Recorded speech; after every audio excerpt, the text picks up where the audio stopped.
Pulanglah pada Tuhan, cahaya kehidupan, syarat bahagia di dunia, akhirat kekal selamanya pada Allah.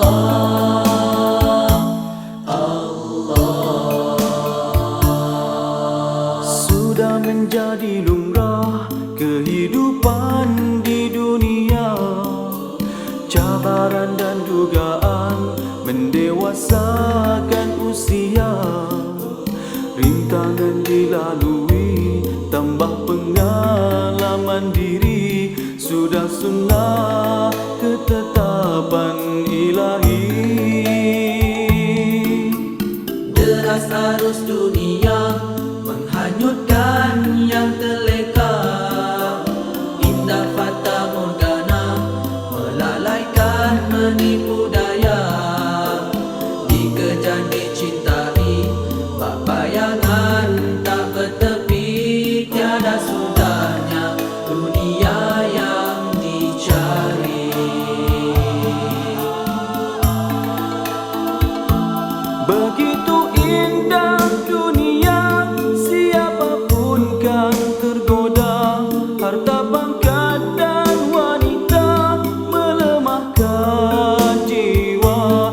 Tanpa iman dalam hati, kita kan dikuasai syaitan nafsu dalam diri, musuh yang tersembunyi. Pulanglah kepada Tuhan, cahaya kehidupan, keimanan, ketakwaan kepadanya, senjata Sudah utama. menjadi lumrah kehidupan di dunia, cabaran dan dugaan mendewasakan usia, rintangan dilalui, tambah pengalaman diri, sudah sunnah ketetapan ilahi. Deras arus dunia menghanyutkan yang terleka, indah fata morgana melalaikan menipu daya, dikejar dicintai bak bayangan tak bertepi, tiada sudahnya dunia yang dicari.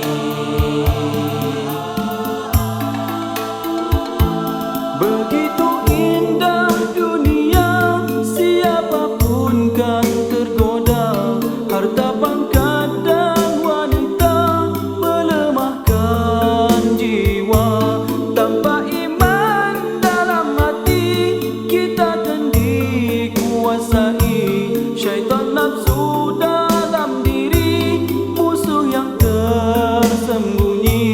Pulanglah kepada Tuhan, cahaya kehidupan, keimanan, ketakwaan kepadanya, senjata utama.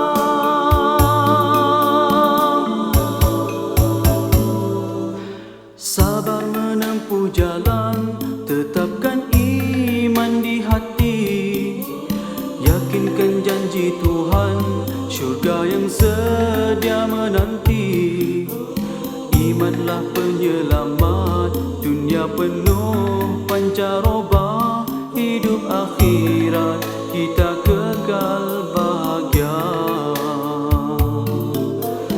Imanlah penyelamat, dunia penuh pancaroba, hidup akhirat kita kekal bahagia. Pulanglah pada Tuhan, cahaya